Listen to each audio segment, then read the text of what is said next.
पाकिस्तान अपनी पैदाइश से लेकर आज तक उस नाजुक मोड़ पर खड़ा है जिसका कोई इख्तिताम नजर नहीं आता है। और इस वक्त जो भारत है उसमें जो नई जनरेशन की यूथ पॉपुलेशन है बहुत ज्यादा है। उसको कहा जाता है कि इन्होंने इसको बल्कि नाम दिया स्किल इंडिया मिशन, कि हम स्किल्ड लेबर प्रोवाइड करेंगे। 10 मिलियन यूथ है इस वक्त भारत में और वो आएंगे, उनके बारे में उन्होंने बातें की।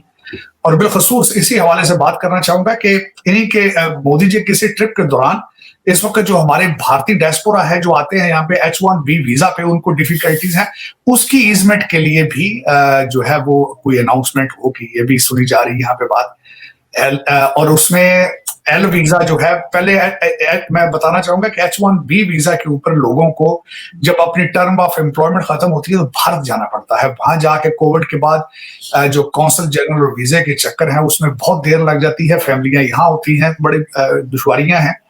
तो उसमें कोई बहुत बड़ा ऐलान करेंगे कि भारतीय जो हमारे आते हैं वहां से काम करने के लिए लोग, उनके लिए आसानियां पैदा की जाए। मैं समझता हूँ कि ये भी बहुत बड़ी बात होगी। उसके बाद मोदी जी की मुलाकात हुई है जो है सेमीकंडक्टर इंडस्ट्री, उनके लोगों से मुलाकातें हुई हैं। उसके बाद GE का जो CEO था उससे मुलाकात हुई उनकी। और तेजा जहाजों के जो इंजन बनाने के जो डील चल रही है, यहाँ पे मैं ये बताना चाहूंगा अभी तक सिर्फ दुनिया के 4 कंट्रीज हैं जिनके पास जेट इंजन बनाने की टेक्नोलॉजी मौजूद है, और उसमें India will be the next 5th one. बहुत बड़ी बात मैं समझता हूँ। उसके बाद ये है कि आपस में गिफ्ट्स जो है, डिप्लोमेटिक गिफ्ट्स जो हैं, उसका तबादला हुआ। जो आपकी भी घड़ियां होती थी, आपकी भी चीजें हैं, तोशा खाना आपको तो बहुत याद है वो सारी चीजें, बल्कि लोगों को ज़बानी लिस्ट याद है जो पाकिस्तान जाते थे गिफ्ट, वो किस तरीके से घूम के दुबई में पहुंच जाते थे। तो मैं चाहूंगा कि आपके देखने वालों को वो भी बताऊं कि वो गिफ्ट क्या थे। इसमें मोदी जी ने एक उनको चप्पलों का बॉक्स एक उसको दिया है, जिसको मैसूर सैंडल बॉक्स वो दिया, और उसके अंदर में उसके ऊपर गणेशा की तस्वीर थी, एक लैंप था उसके अंदर, और 10 गिफ्ट थे 10 स्टेटों से। और खासकर वो जो मैसूर सैंडल बॉक्स दिया उसकी खसूसियत यह थी कि 80 साल और 8 महीने की जब एज किसी की हो जाती है तो उसकी बड़ी एक सिग्निफिकेंस होती है। सुना उस हवाले से ये गिफ्ट दिए उन्होंने। एक 7.5 कैरेट का लैब ग्रोन कैरेट का जो डायमंड है वो मिसेस फर्स्ट लेडी को दिया गया। उसके बाद उन्होंने एक आयरिश पोएट है जो कि इंडिया से बहुत ज्यादा इंस्पायर्ड था, उसका नाम है बटलर ईस्ट, उसकी किताब दी, फर्स्ट एडिशन जो प्रिंट था वो उन्होंने गिफ्ट की उनको। फिर जाहिर है दूसरी तरफ से भी रेसिप्रोकल बेसिस पे गिफ्ट होने थे, तो वो हमारे जो बाइडेन साहब ने भी विंटेज कैमरा दिया, एक कोडेक का कैमरा दिया उनको, एक अपने जमाने का जब बचपन में जिसके कैमरे से खेलते होंगे वही दे दिया उन्होंने। एक उन्होंने बुक दी है, रॉबर्ट फ्रॉस्ट की बुक दी है उन्होंने, और एक वाइल्ड वेस्ट की तस्वीरों की जो एल्बम थी वो उन्होंने दी है। ये गिफ्ट उन्होंने किए हैं। और उसके बाद मैं समझता हूँ कि अब कल तक है मोदी जी यहाँ। कल कमला हैरिस जो है वो आज तो अभी कांग्रेस में स्पीच दे रहे हैं, अभी जॉइंट इनकी स्टेटमेंट भी आनी है, वो मैं अभी उसका नहीं पढ़ सका। लेकिन ये कि कल मैं खुद भी कैपिटल हिल पर हूँगा। मैंने खुद, मेरी कल 3 कांग्रेसमैन है जिनके साथ मेरी मुलाकात है, और मैं कोशिश करूंगा कि उसी हाल से तस्वीर लेकर आपसे शेयर करूं जहां आज मोदी जी बोल रहे हैं, क्योंकि मैं भी कल वहां पे मेरे दोस्त हैं एक कांग्रेसमैन, वो हमें लेके जाना चाहते हैं just as a gesture, as a friendship, हमें साथ ले जाके तो उसका पूरा प्रोसेस जो वोटिंग है वो दिखाना चाहते हैं। तो कल तस्वीर लूंगा, कोशिश करूंगा आपके साथ शेयर करूं उसको। लेकिन इट्स अ वंडरफुल इवेंट। मैं समझ Bharat is has gone to the maximum level where जहां कभी इजराइल की पोजीशन होती थी आज वही भारत की यूएस रिलेशनशिप में बनती जा रही। बिल्कुल ऐसा ही है सर, मैंने थोड़ा बहुत देखा है, बल्कि इंडियन चैनल पे ही देखा। हमारे चैनल तो लग रहा है जैसे कुछ हो ही नहीं रहा है, बिल्कुल सन्नाटा है, किसी किस्म की कोई न्यूज नहीं आ रही। तो मैंने फिर इंडियन चैनल ही लगा लिया। फिर मैंने वहां से देखा तो उन्होंने जो थोड़ी बहुत बातचीत की है उसमें ये भी कहा है कि क्रॉस बॉर्डर टेररिज्म के ऊपर काम किया जाएगा दोनों कंट्रीज मिलकर, और टेक्नोलॉजी के ऊपर भी उन्होंने कहा कि अमेरिका के साथ मिलकर काम किया जाएगा। तो मुझे हैरत ये है कि पाकिस्तान के टीवी चैनल इतना बड़ा इवेंट जो है वो कैसे मिस कर गए? देखिए, मैं अगले टॉपिक पे आपसे बात बल्कि इसी पे करना चाहूंगा, इसी के उसको साथ रिलेट करूंगा जो मेरी आज की कल से परसों से खबर चल रही है कि कायदे-आज़म यूनिवर्सिटी में जो होली की एक तकरीब थी, जब उसके ऊपर इतना रिएक्शन है, आपने देखा है जिस तरह नफरतें हैं, बल्कि मैं वो भी बताना चाहूंगा क्यों है। मैं ये बताना चाहूंगा कि 100 स्टूडेंट थे कायदे-आज़म यूनिवर्सिटी में, हिंदू जो स्टूडेंट है वो, उनके साथ अगर उन्होंने कायदे-आज़म यूनिवर्सिटी के स्टूडेंट्स ने मोहब्बत का, प्यार का अगर इजहार किया है, तो उसमें आपका ईमान इतना कमजोर है कि होली खेलने से आप नामुस्लिम हो जाते हैं। एक तो इस पे मुझे सख्त तशवीश है इस चीज। बिल्कुल। यहाँ पे ये भी आपके देखने वालों को बताना चाहूंगा कि मैं मुसलसल अमेरिका में, मेरा जो एक तो भाइयों से ज्यादा जो मेरी जिंदगी में एक इंसान है वो सरदार है, सिख है, उसकी वजह से, बल्कि मैंने सिखी के बारे में बहुत पढ़ा है। आजकल मैं बुद्धिज्म के ऊपर बहुत ज्यादा पढ़ रहा हूँ। आजकल मैं टाओइज्म के बारे में पढ़ रहा हूँ। मैं बल्कि बुद्ध, तिब्बतन बुद्ध, उनको भी पढ़ रहा हूँ जो मंक्स हैं, और उसके बाद जो बर्मीज मंक हैं उनके, इनसे पढ़ने से या किसी दोस्त के साथ मंदिर, गुरुद्वारे, चर्च में जाने से आपका ईमान कमजोर हो जाता है, बजाय किसी दोस्त की खुशी में शरीक होना। तो उसके बाद, लेकिन ये हुआ क्यों है आरज़ू, ये बताना होगा ना। मेरे जैसा बंदा जो कि मैं समझता हूँ कि स्टूडेंट है पॉलिटिकल साइंस का, एंथ्रोपोलॉजी का, करंट अफेयर का, वो सोचता ये है कि the most popular handsome man, जिसकी खूबसूरती की वजह से आपने, उसकी हैंडसमनेस की वजह से आपने उसको अमीरुल मोमिनीन बना लिया है, वो हर स्पीच के कुछ का आगाज करता है अय्या का नाबुदु व अय्या का नस्तईन। उसका रिजल्ट क्या होगा जब उसको आपकी एजेंसियों ने जब उसको बताया था कि मौलाना रिजवी जो है उनके वोट बैंक के ऊपर डाका मारो और नए पाकिस्तान का ख्वाब छोड़कर रियासत मदीना को अडॉप्ट करो, फिर उसका रिजल्ट क्या निकलेगा? वो निकला, फिर उसका रिजल्ट निकल रहा है। और मेरे जैसे लोगों की एक यही अलमियात है कि पहले ये इसकी एक डोज हमें जनरल जियाउल हक साहब ने दी थी। चले उसके पीछे तो डॉलर थे भाई, मुजाहिदीन थे, बनाने थे, रशिया को लड़ना था, वहां पे भेजना था, बच्चे, माओ के बच्चे मरवाने थे, डॉलर बनाने थे, अमेरिका से वो तो बन गए। इसके बाद मुझे ये समझ नहीं आती कि ये जो हमारे अब के अमीरुल मोमिनीन हैं, इनको क्या जरूरत पड़ गई है कि हर बात में ये कहते हैं ये सियासत नहीं जिहाद है। जरूरत है आपको जिहाद की?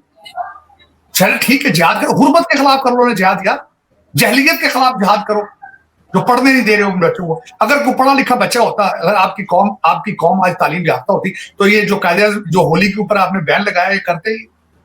सर नोटिफिकेशन दिया, इन्होंने वापस ले लिया वो नोटिफिकेशन, लेकिन जो डैमेजेस होने थे वो तो हो गए।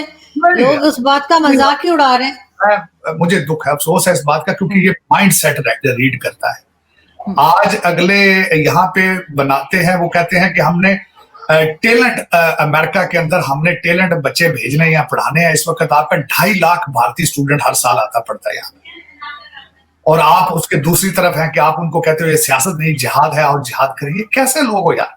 अब तो सऊदी अरेबिया भी बॉलीवुड पे चला गया यार, जहां पे दुनिया बुरके पहनती थी, जहां खातून औरत जो है गाड़ी नहीं चला सकती थी, वहां पे वो बॉलीवुड के जलसे करा रहे हैं वहां पे, और आप लोग रिवर्स गेयर है।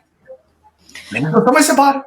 सर आपने देखा इस्लामाबाद में जो सर 2 दिन पहले तमाशा चला था ये लाल मस्जिद वालों का, किस तरह से वहां की औरतें निकली थी डंडे लेके और कह रही हैं कि जी तुम लोग भूल गए हो सुसाइड बॉम्बर्स को, एक भी आ गया तो दिमाग सही हो जाएगा। सर ये भी तो एस्टेब्लिशमेंट के ही बनाए हुए लोग हैं, काबू क्यों नहीं आते? हर बात ही एस्टेब्लिशमेंट की आरज़ू। मैं अब क्या करूं? मैं अगर 2 लफ्जों में सारी आपको हिस्ट्री बता दूं तो 1947 से लेकर 1957 तक आपने 7 प्राइम मिनिस्टर चेंज किए। उसके 58 के बाद आप अयूब खान साहब ने आपका डिफेंस हाउसिंग सोसाइटी की बुनियाद रखी, और आज तक आप फिर उसी में घूम रहे हैं।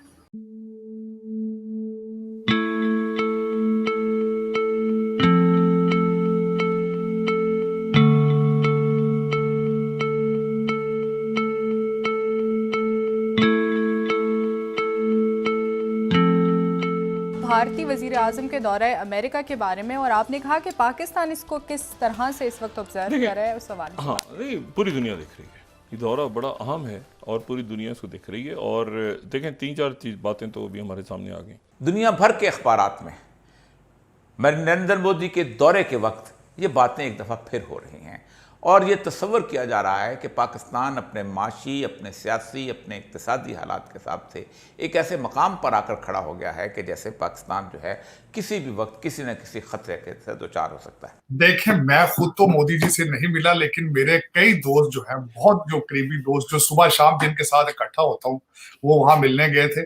और हमारे जो एम्बेसडर साहब हैं, तरनजीत संधू साहब हैं, जो वो आज उन्होंने बड़े अच्छे रंग की पगड़ी पहनी हुई थी, व्हाइट हाउस में खड़े थे। और मैं समझता हूँ उनका जो दौरा है बड़ा सक्सेसफुल जा रहा है। मैं मिले जुले जज्बात इसलिए हैं कि एक तरफ हमारा जो हमारे पड़ोस में हमारे जो बहन भाई हैं वो इतनी तरक्कियों पर है, और दूसरी साइड पे हमारा आज कभी बेंच टूट रहे हैं, कुछ टूट रहा है, तो हमारे जो है वो ठीक नहीं है। एक तो यह है कि एक बड़ी ज़ाहिर है उनकी डील हुई है MQ-19 रिपर ड्रोन्स की, और ये जनरल एटॉमिक्स के साथ हुई है, और ये ड्रोन्स उनको मिलेंगे, और ये जो ड्रोन्स हैं ये उनके लिए बहुत ज़रूरी हैं। और ये 31 ड्रोन्स गालिबन, पहले ये था कि मतलब 10 या शायद इससे ज़्यादा एयरफोर्स, नेवी और जो उनकी आर्मी का प्लान था, लेकिन फिर ये हुआ कि नहीं, 15 शायद नेवी को ज़्यादा दिए जा रहे हैं। बड़े ज़बरदस्त, बड़े ये जो लेटेस्ट इनकी टेक्नोलॉजी है, और ये बड़े जदीद हैं, ठीक है। ये 27 घंटे परवाज़ कर सकते हैं, और ये कोई 25 से 27 हज़ार फुट की बुलंदी पे ये होते हैं। ये पेलोड भी इनका बहुत ज़्यादा है और बड़े ज़बरदस्त हैं। दूसरी बात वो है ये है कि जो जनरल इलेक्ट्रिक के साथ MOU साइन हुआ है हिंदुस्तान एरोनॉटिक्स का, और वो ये है कि उनके जो इंजन्स हैं जनरल इलेक्ट्रिक के F414 जेट इंजन्स, वो इंडिया आएंगे ताकि वो तेजस MK2 फाइटर एयरक्राफ्ट जो कि इंडिया खुद बना रहा है, उन में वो इंजन्स लगें, और फिर वो यानी एक तरह से आप समझ लें कि वो जो उनके इंजन्स हैं वो इनके प्लेन्स में लग के, और फिर इनके जो प्लेन्स हैं वो ज़्यादा यानी उनको बेहतर हो जाएंगे। ये को प्रोडक्शन जो है, ये को प्रोडक्शन तो फ्रांस ने भी गालिबन ऑफर की हुई थी, ये को प्रोडक्शन तो ऑफर रशिया ने भी की हुई है। तो ये को प्रोडक्शन जो है वो ये $3 बिलियन की डील है। ये $3 बिलियन में ये अमेरिका के साथ इन्होंने ड्रोन्स लिए हैं। जो जनरल इलेक्ट्रिक के इंजन्स हैं वो अलग हैं, और ये दो बड़ी डिफेंस डील्स हैं। ये BBC की मशहूर हेडलाइन है इस वक्त कि Pakistan is on the edge, should India be worried. Pakistan edge पे है, यूं गिरा के गिरा, यूं संभला के संभला, दोनों चीज़ें हो सकती हैं, लेकिन क्या भारत को इस मसले के अंदर किसी तौर पर भी परेशान होने की ज़रूरत है। और इसमें उसने वो जो मशहूर साउथ एशिया का एक्सपर्ट है माइकल कुगलमैन, उसके वाले में उसने कहा है कि if Pakistan fail we need to make sure it does not take us down with it, कि अगर पाकिस्तान फेल हुआ तो हमें देखना पड़ेगा कि साथ हमें भी लेकर डूब ना जाए। ये ऐसा सवाल है कि जिस सवाल ने इस पूरे खित्ते की बैलेंस को ख़राब किया हुआ है। Bharat has gone to the maximum level where जहां कभी इजराइल की पोजीशन होती थी, आज वही भारत की US रिलेशनशिप में बनती जा रही है। बिल्कुल ऐसा ही है सर, मैंने थोड़ा बहुत देखा है, बल्कि इंडियन चैनल पे ही देखा। हमारे चैनल तो लग रहा है जैसे कुछ हो ही नहीं रहा है, बिल्कुल सन्नाटा है, किसी किस्म की कोई न्यूज नहीं आ रही। तो मैंने फिर इंडियन चैनल ही लगा लिया। फिर मैंने वहां से देखा तो उन्होंने जो थोड़ी बहुत बातचीत की है उसमें ये भी कहा है कि क्रॉस बॉर्डर टेररिज्म के ऊपर काम किया जाएगा दोनों कंट्रीज मिलकर, और टेक्नोलॉजी के ऊपर भी उन्होंने कहा कि अमेरिका के साथ मिलकर काम किया जाएगा। तो मुझे हैरत ये है कि पाकिस्तान के टीवी चैनल इतना बड़ा इवेंट जो है वो कैसे मिस कर गए। देखिए, मैं अगले टॉपिक पे आपसे बात बल्कि इसी पे करना चाहूंगा, इसी के उसको साथ रिलेट करूंगा जो मेरी आज की कल से परसों से खबर चल रही है कि कायद-ए-आज़म यूनिवर्सिटी में जो होली की एक तकरीब थी, जब उसके ऊपर इतना रिएक्शन है, आपने देखा है जिस तरह नफरतें हैं, बल्कि मैं वो भी बताना चाहूंगा क्यों है। मैं ये बताना चाहूंगा कि 100 स्टूडेंट थे कायद-ए-आज़म यूनिवर्सिटी में, हिंदू जो स्टूडेंट है वो, उनके साथ अगर उन्होंने कायद-ए-आज़म यूनिवर्सिटी के स्टूडेंट्स ने मोहब्बत का, प्यार का अगर इजहार किया है, तो उसमें आपका ईमान इतना कमजोर है कि होली खेलने से आप ना मुस्लिम हो जाते हैं। एक तो मुझे ये इस पे मुझे सख्त तशवीश है इस चीज। तो 1947 से लेकर 1957 तक आपने 7 प्राइम मिनिस्टर चेंज किए। उसके 58 के बाद आप अयूब खान साहब ने आपका डिफेंस हाउसिंग सोसाइटी की बुनियाद रखी और आज तक आप फिर उसी में घूम रहे हैं। लेकिन ये कि मुझे समझ इस बात की नहीं आई कि आप जो कुछ भी है आपको इस सारे जो इस मझधार में से निकालेगा कौन, इन सारे क्राइसिस में से कौन निकालेगा आपको? नरेंद्र मोदी का विजिट जो है इस वक्त मेरे सामने है और उसकी सारी की सारी रिपोर्ट्स जो हैं वो भी हमारे सामने हैं। नरेंद्र मोदी के विजिट के दौरान अगरचे के उसको बुलाया इसलिए गया है कि कैसे हम आइंदा कंटेनमेंट ऑफ चाइना के प्रोग्राम को लेके आगे बढ़ेंगे और कैसे उसको रूस से दूर करेंगे और कैसे यूक्रेन के इस मामले के अंदर उसको बिल्कुल न्यूट्रल करेंगे या कम से कम साथ देने पे मजबूर करेंगे। इसके अलावा और बहुत सारे अंडरहैंड एजेंडास हैं। अमेरिका की तमाम अखबारात कहती हैं कि भारत और अमेरिका की दोस्ती इस वक्त ऐसी है कि वो बेशक कितने भी ह्यूमन राइट वायलेशन करे, कितने भी कश्मीर के अंदर जुल्म बर्बरियत करे, कितने भी काफ़ी सूरत हाल उसके यहाँ ख़राब हो जाए इंसानी हकूक़ की, मजहबी रवादारी की, उसके बावजूद भी हम उसका साथ देंगे। इसके साथ साथ पाकिस्तान के भी ज़ेर बहस है और पाकिस्तान को वो तशबीह दे रहे हैं कि पाकिस्तान की हालत बिल्कुल इस वक्त ऐसी है कि जैसी 1970 और 71 के दरमियान थी कि जब पाकिस्तान में एक इलेक्शन हो चुके थे और एक क़यादत को उस वक़्त तस्लीम नहीं किया जा रहा था और उसकी जगह दूसरे इलेक्शन हो गए थे। तो उस वक़्त इंदिरा गांधी जो थे उसका विजिट जो था वो हुआ था इस बर्बादियों में घिरे हुए पाकिस्तान में।